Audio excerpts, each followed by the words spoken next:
Today we're down at Balcombe Estuary Reserves and we're having a look at one of the predominant threatening weed species here, the sweet Pittosporum. Sweet Pittosporum is a native species, however its home range is from southern Queensland to East Gippsland. It's not native to the Mornington Peninsula. And it's for this reason we're targeting it at the Balcombe Estuary Reserves. Sweet Pittosporum can be anything from a medium-sized shrub to a large tree depending on where it's growing. They can be dense thickets or they could be a standalone tree. Typically, on the Mornington Peninsula, they're a dense thicket of medium-sized shrubs. Sweet Pittosporum's botanic name is Pittosporum undulatum, and the undulatum is referring to the undulating margins of the leaf here. And the common name sweet in the sweet Pittosporum is referring to the leaves, the bark, and the flowers that all have a lovely sweet fragrance. Sweet Pittosporum causes an issue in the bushland in two ways. The first way is it forms very dense thickets, and those dense thickets prevent sunlight and moisture reaching the ground. The second way is the toxic leaves.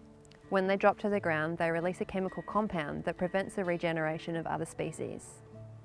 Some of the defining features of the sweet Pittosporum are the very glossy leaves, the undulating margin that we've already spoken about, so the wavy leaf, and they also have little light spots going all the way down each branch and to the base of the trunk.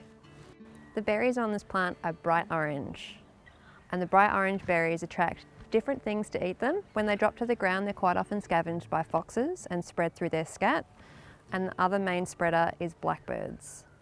Due to the pretty berry and the sweet fragrance, these are quite often planted as ornamental species in gardens and can easily spread from someone's backyard into a neighbouring reserve.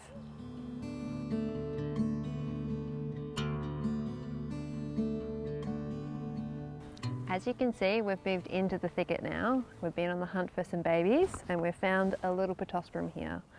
So anything that's roughly this size, if the ground is soft enough, you can usually pull out quite easily. So to manually remove, you want to grab as low to the base as possible.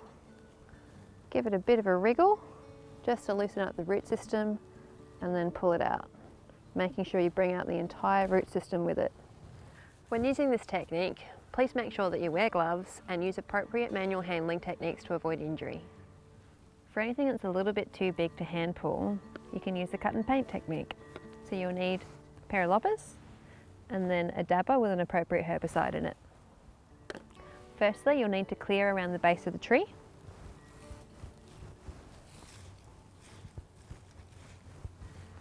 Then we want to cut as low as possible and paint it with the herbicide as quickly as possible.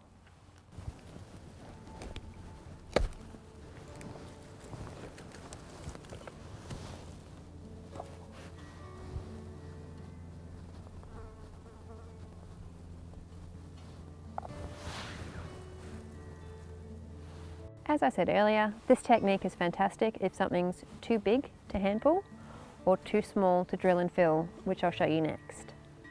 Now the drill and fill technique is very important to get correct because you can stress the plant and it won't take up the chemical. To do this properly, you need to clear around the base of the tree. And with any kind of weed management in the bush, you need to make sure your safety comes first. So we've got some chemical gloves, because we'll be handling a chemical. We've also got a spill rag, and you're going to need a drill. When we're drilling the holes, it's really important to try and get a 45-degree angle, and that's 45-degree angle from the trunk itself. That's to make sure that when you're pouring the chemical into the hole, it sits in there, it can actually be taken up through the bark system. Pittosporums in particular, you have to be very quick between drilling the hole and putting in the chemical for the chemical uptake, because what happens is that same chemical that's in the leaves also helps cover up any holes very quickly. So I'll do a demonstration for you and you'll be able to see the colour change to yellow. So the colour of the wood will actually yellow off as it's chemically shutting down. So that will prevent any uptake of the chemical. So I'm just going to drill a hole.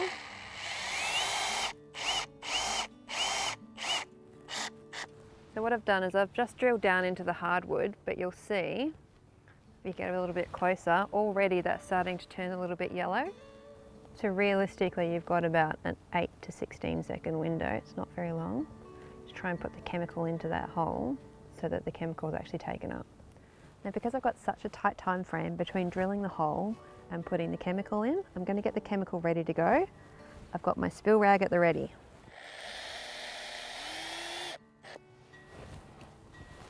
And got to pop the cam straight in there.